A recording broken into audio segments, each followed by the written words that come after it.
I have been awake since 3. By 5, when she came through the door of the cage, I had already convinced myself I knew everything worth knowing about every person inside it. That is the thing about the second phase. It hollows you out and then refills you with certainty. You learn who is going to quit by the set of their shoulders in the surf. You learn which instructors will break a man for sport and which will break him to save his life later, and you learn to tell them apart in the dark. You learn the smell of the rubber matting and the chlorine bleed from the tank next door and the particular gray of the ocean at that hour, when it is not yet a color so much as an argument the sky is losing.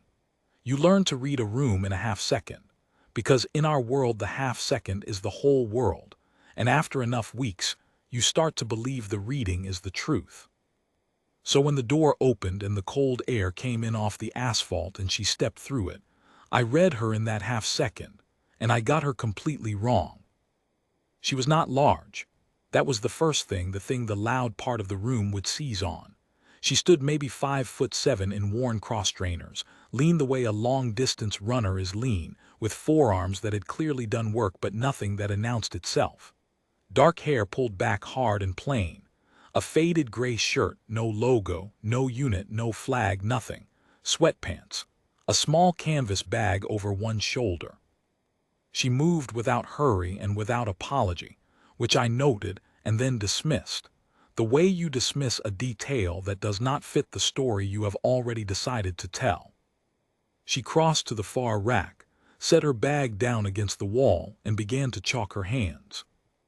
There were 11 of us in the cage that morning, plus Chief Dorn, who owned it the way a junkyard dog owns a junkyard, not because anyone gave it to him, but because no one had taken it. We were a boat crew -1, killing the gap before the morning evolution with iron and bad coffee, and the room had the loose, profane warmth of men who have suffered together and not yet been ordered to suffer more that day. I was at the pull-up bar. Prout, who was loud the way some men are tall, without effort and without ever seeming to notice it, was on the bench behind me. "Jim's restricted," Prout said. Not to her. To us, about her, in the carrying half-voice men use when they want the target to hear without being able to say they were spoken to. Somebody's wife found the wrong building. A couple of the others laughed. Not cruelly. That is the part I would think about later, lying in my rack with my eyes open. It was not cruel. It was easy. It cost nothing. She had walked into a room that belonged to us, that we had bled for the right to stand in, and the easiest thing in the world was to decide she did not belong in it, and the decision was so cheap that we made it without even feeling the weight of our own hands. She did not look over. She finished chalking, clapped the excess off slow, and stepped to the squat rack. I want to be honest about myself here, because there is no point in telling this if I am going to flatter the man I was. I did not laugh. I also did not say anything.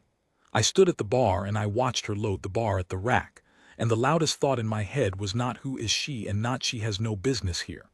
It was the small, sour, instinctive thought of a young man who has been told he is among the chosen and wants to keep believing it.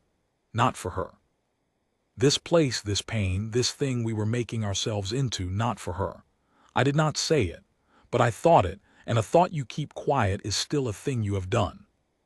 She set the bar without ceremony and put it on her back. The plates told the first part of the story to anyone willing to read them, and almost no one was. She had loaded the bar to a number that was not a showing-off number and not a beginner's number. It was a working number, the weight of someone who lifts because the lift is a tool and not a trophy. And she moved under it the way you move under a thing you respect and are not afraid of. No theater on the unrack. No grinding gasp at the bottom. She sank below parallel with her spine stacked, and her eyes fixed on a point on the wall that I would have bet money she had picked before she ever touched the bar.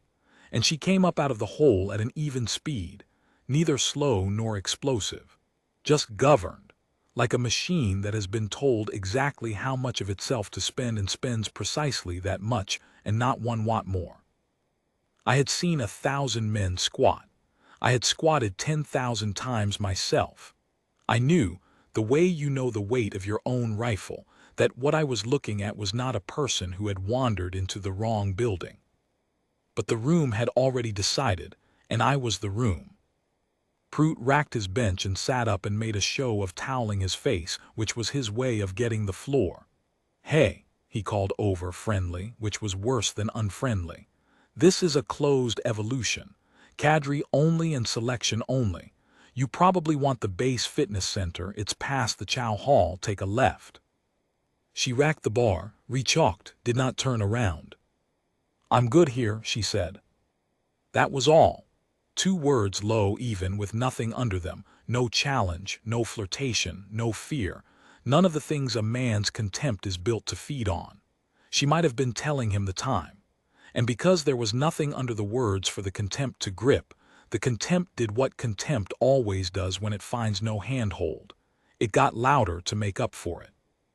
"It's not a request," Prout said, still smiling, and a few of the others shifted because the air had changed, the way the air changes before a thing happens that no one will be proud of. And that is when Chief Dorn, who had been leaning in the corner by the kettlebells with his arms folded, and his eyes half closed like a man pretending to sleep through a meeting, pushed off the wall.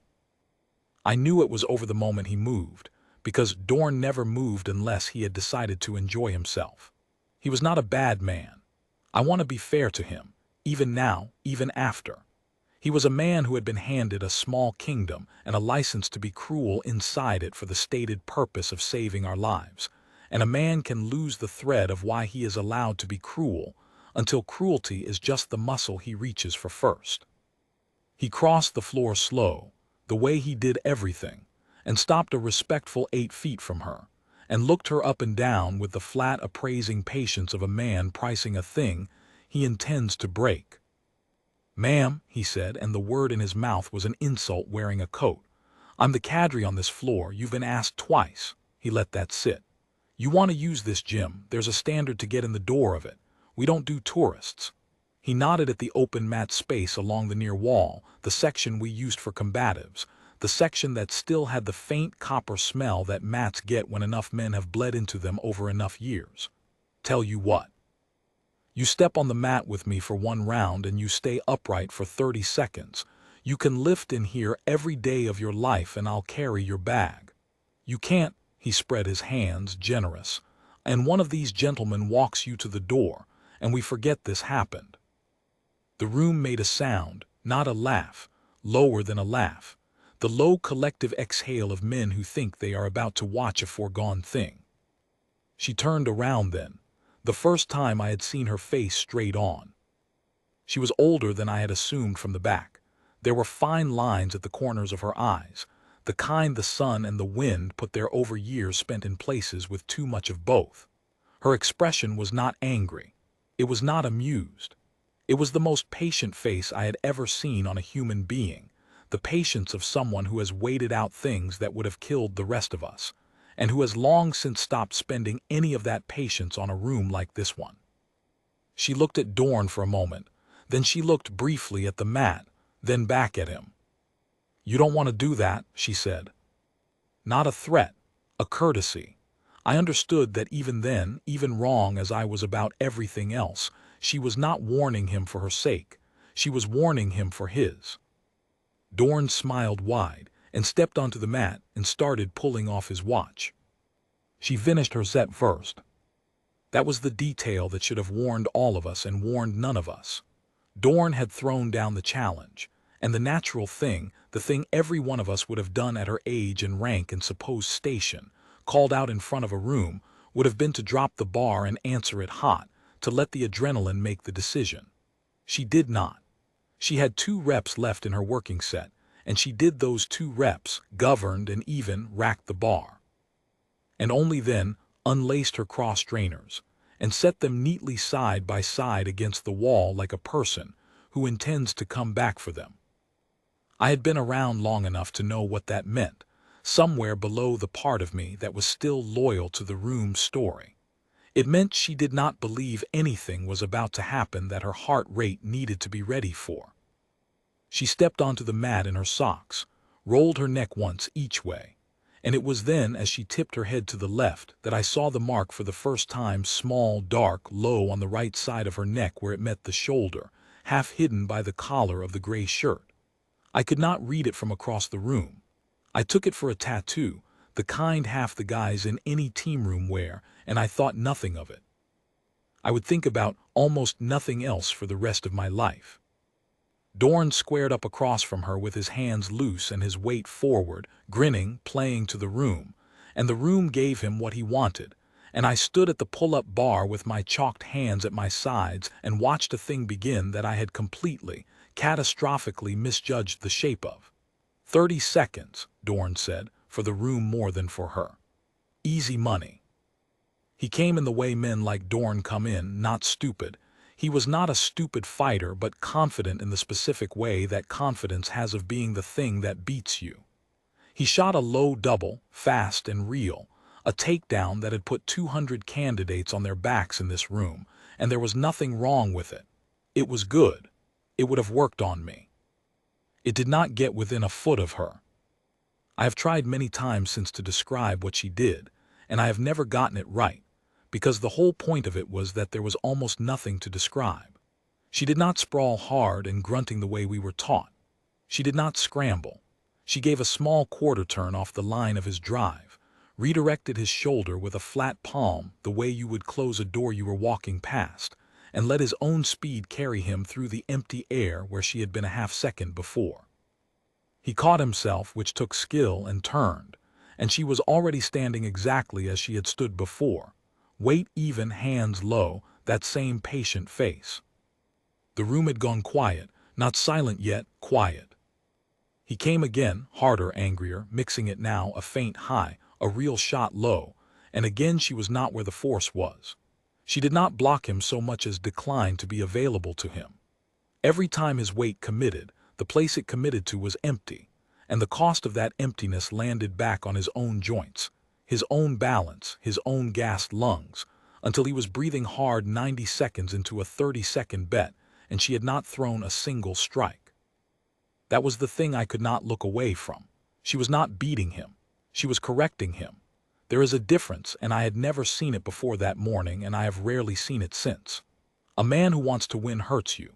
A person who is simply, vastly better than you and has nothing to prove makes the hurting unnecessary, takes the fight away from you so completely, and so gently that the violence never has to arrive.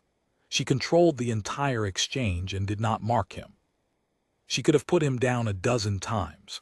I watched her decline a dozen times, the openings appearing and her choosing, each time, the smaller answer, the door-closing palm, the quarter turn, the redirect. She was not protecting herself. She was protecting him, from the room finding out exactly how far apart the two of them were. Dorn knew it before we did. I saw the moment it reached him, somewhere around the 2-minute mark, when his shot failed for the 5th time and he came up and found her standing there unhurried and unbreathing hard. And something in his face came apart, not fear. Dorn did not do fear. But the worst thing, the thing under fear, the sudden vertigo of a man who has just understood that the floor he has been standing on his whole career is not where he thought it was. He stopped, stood up out of his stance, breathing like a bellows, hands dropping. "Who are you?" he said. It was not a challenge anymore. It came out of him low, almost private, the way a man says a thing he is afraid of. She did not answer. She stepped back off the mat, sat down against the wall and began to lace her shoes. That should have been the end of it, and Dorn could not let it be. I understand the impulse, having since done smaller versions of it myself. When a man has been shown the bottom of his own competence in front of the people he commands, the body does not want to absorb the lesson. The body wants to find the loophole. And the loophole Dorn reached for was the one our world keeps loaded for exactly this purpose. Rank, paper, the chain. "That's a parlor trick," he said, and his voice had recovered most of its volume, which is not the same as its authority. "Anybody can run all day. You want in this gym, I need a name and a command and a reason you're standing on a restricted compound, or I'm calling the duty officer and you can explain it to him." He folded his arms.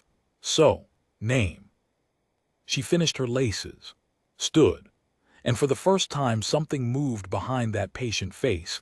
Not anger, I want to be precise, never anger, but a kind of weariness, the specific tiredness of a person who has spent a lifetime being asked to prove the thing about herself that should have been the last thing in the room anyone questioned. "You don't need my name," she said quietly. "You need the duty officer, call him." "I will." "Good," she picked up her bag. "He'll know who I am." And there was something in the flat certainty of that. He'll know who I am. That put the first real crack in the room's story. Because she did not say it like a bluff. She said it the way you state a fact about the weather. And 11 men who had spent their whole short careers learning to read the difference between a bluff and a fact felt, all at once and without admitting it to each other, the cold suspicion that we had bet the room on the wrong side of that line. Dorn pulled his phone from his bag. He was going to make the call. He had to now. He had said it out loud. And I remember thinking, in the thin silence while he found the number, that whatever happened in the next 60 seconds was going to define how the rest of us remembered this morning for the rest of our lives. And I remember being, God help me, on the wrong side of it still half-hopping she was a fraud. Because if she was a fraud, then the room's easy cruelty had been justified. And if she was not, then I had stood at that bar and thought not for her about someone the duty officer would know by name. He never made the call. Because that was the moment the door to the dive tank banged open, and a swim buddy came through it at a dead sprint, soaked, white-faced, screaming a name. The tank shared a wall with the cage. You could hear the evolutions through it on a normal day, the muffled churn, the whistle, the cadence of the cadre on the deck. It was where they taught us to be comfortable being uncomfortable in the water, which is a polite way of describing what it actually was, which was a controlled place to find the edge of a man's air and walk him up to it. Sometimes the edge moved. The candidate's name was Hollies, and the boy who came through the door screaming it was his swim buddy, and the words that came out of him were the words that turn a building inside out. He's down, he's not coming up. He sumped on a knot and he's not coming up. What happened in the next 4 seconds is the part I am least proud of and the part that taught me the most. 11 of the hardest, most highly selected young men on the West Coast, men who had volunteered for the privilege of being broken in pursuit of exactly this, the moment when it is real, froze. I froze. Prout froze. We knew the protocols. We had drilled the protocols. And in the half-second when the protocols were supposed to become hands and feet, the loud certainty that had filled that room all morning evaporated into 11 statues. Because there is a vast and humbling distance between knowing what to do and being the person who is already doing it. And that distance is where men like us discover, the hard way, the difference between confidence and competence. She was already moving before the swim buddy finished the sentence. She did not run. That was the thing my body could not understand even as my eyes recorded it. She moved fast, faster than fast, I would realize later, the way truly fast people are, with no wasted motion to advertise the speed, but she did not run, did not panic, did not spend a single ounce on the appearance of urgency. She crossed to the tank door at a hard, controlled walk that ate the distance like a sprint, and as she went she was already talking. Low and flat and absolutely level, the voice of a person whose heart rate the situation had not so much as nudged. "You," pointing at the swim buddy without breaking stride. "How long under?" A number gasped. "Where in the tank?" A point. "You," me. Her eyes hit mine, and I have never in my life been so completely seen and so completely used in the same instant. "Get the cadre with the deck phone. Call it. Now go." And I went. God knows why a roomful of operators in training took an order in the worst second of the morning from a woman we had spent that same morning trying to walk to the door. But we did. Every one of us. Because when the real thing came through the wall, the room's story died instantly, and the only thing left standing was the one person in the building who was not afraid. And the body in extremity follows the calm. It always follows the calm. I have staked my life on it many times since, and I learned it from her. in the 4 seconds it took her to reach the lip of that tank. She did not dive in the way you see in films. She read the water first, a half-second at the rail, eyes down through the chop, finding him, and then she went, in a flat, shallow entry that put her on a line straight to him instead of a heroic plunge that would have cost her depth and air and time. She knew exactly where the bottom was. She knew exactly how a body sumps on a knot, how the panic loops the line, where the slack would be. She had clearly done this. Not the drill of this, the reel of this, more times than any of us had done anything. I hit the deck door yelling for the cadre, and behind me the water closed over her, and the whole compound held its breath. What I know about the next 90 seconds I know partly from the lip of the tank, where I came back to stand because the deck cadre was already running, and there was nothing left for my hands to do but shake, and partly from Ray's, the swim buddy, who was in the water to his chest and saw it close. She found Holly's at the bottom on the far side, where the line from a tie-down had wrapped him during whatever blackout took him under. He was not fighting anymore. That is the part Ray's could not stop saying afterward, in the gray hour when they let us sit with him. He wasn't even fighting, he'd stopped, and she got there and he'd stopped. A man who has stopped is the hardest kind to bring back, because the thing you are racing is no longer his panic but his chemistry, the slow door closing in the brain that does not reopen on its own. She did not yank him. A lesser rescuer, a strong one, a brave one of us on our best day would have grabbed the body and hauled for the surface, and the line would have caught, and the two of them would have died together 6 feet down, which is how the brave and the strong die in water. She did not. I watched her dark shape stop at the bottom, stop, in the worst seconds available to a human being, and work the line. Methodical. Hands reading the wrap she could barely see, finding the loop, clearing it the way you clear a fouled thing in the dark, because you have cleared 1,000 fouled things in the dark, and your hands no longer need your eyes. Only when he was free did she take him, and even then she did not fight the water, she used it. Let the buoyancy do the lifting she did not have to spend muscle on, and brought him up controlled and angled so his airway came out of the water first. And the moment his face broke the surface she was already doing the next right thing.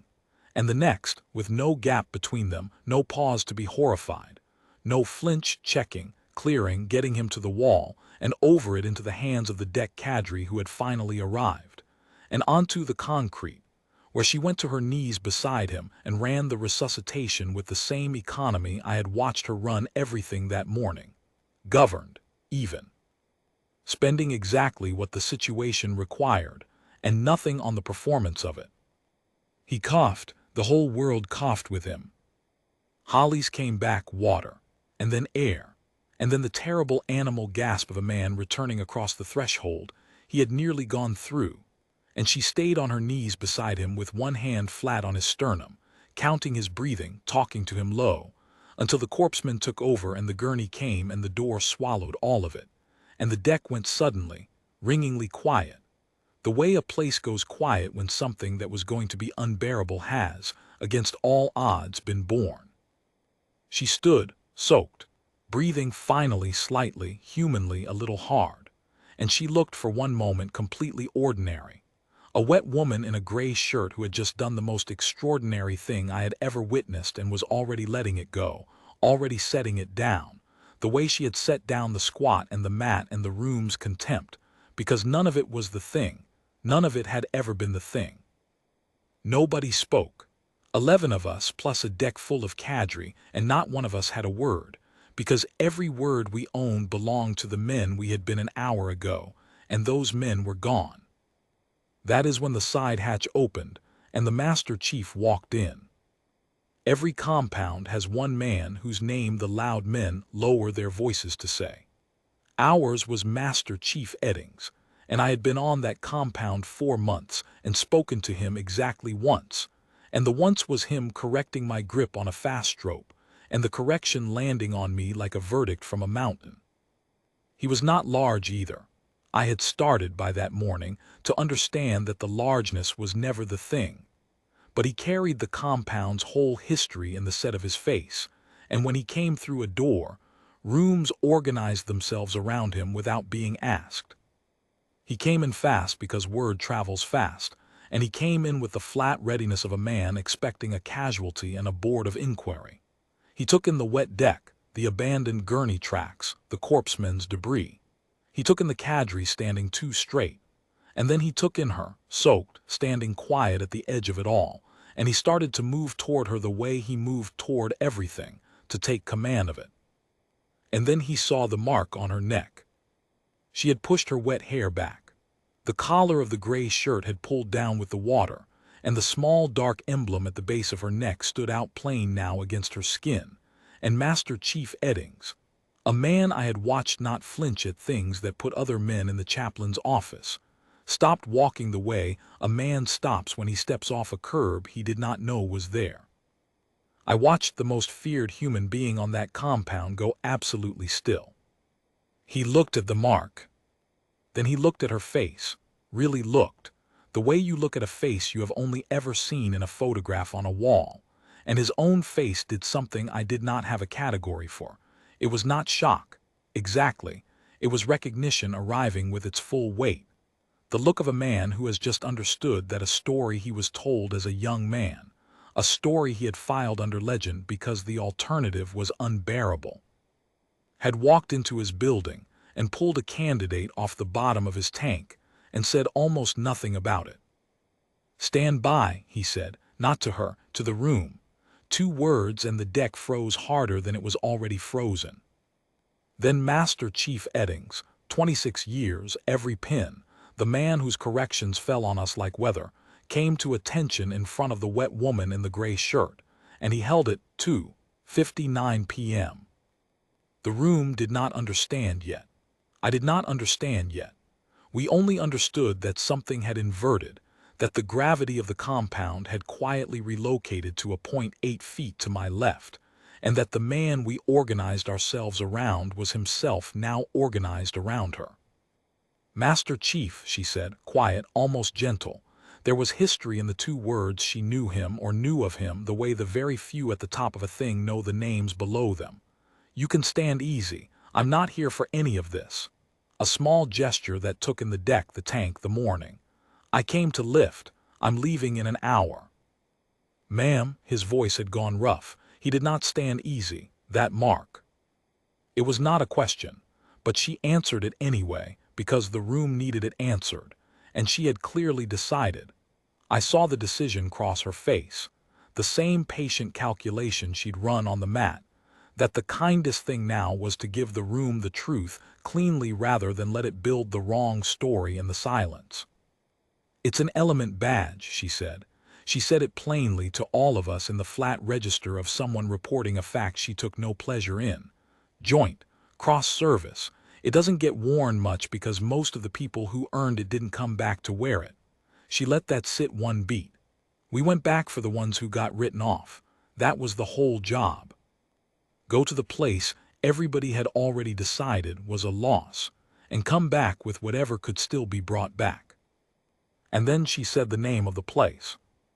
I will not write it here, because some of you reading this will know it and the rest of you do not need to, and because the men who were there have earned the right to decide who gets told.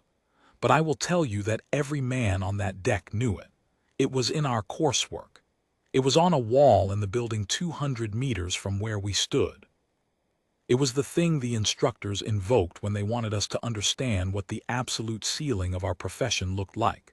The standard above the standard. The operation studied precisely, because almost no one walked out of the place it happened, and the few who did had gone in when the order was to stay out, and had brought home the dead, and the nearly dead across ground that every doctrine said was unsurvivable. We had studied her. We had studied her for years and never known her face. She had been to us an event, a lesson, a line in a brief.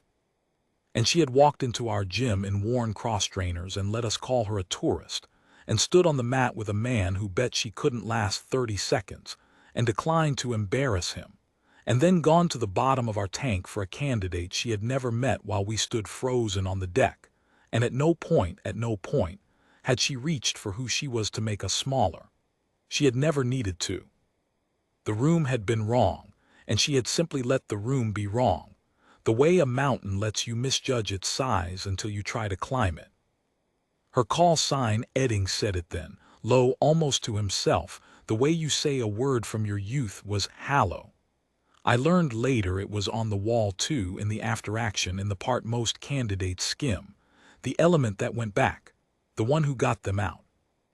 I had read the call sign a dozen times and never once attached a living person to it, because attaching a living person to it would have meant believing the standard was not a story but a someone, and that someone might one day be standing close enough to touch.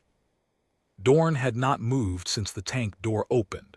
He stood now at the edge of the deck with his phone still in his hand, the phone he had been going to use to call the duty officer and have her explain to him, and I watched the whole morning arrive on him at once.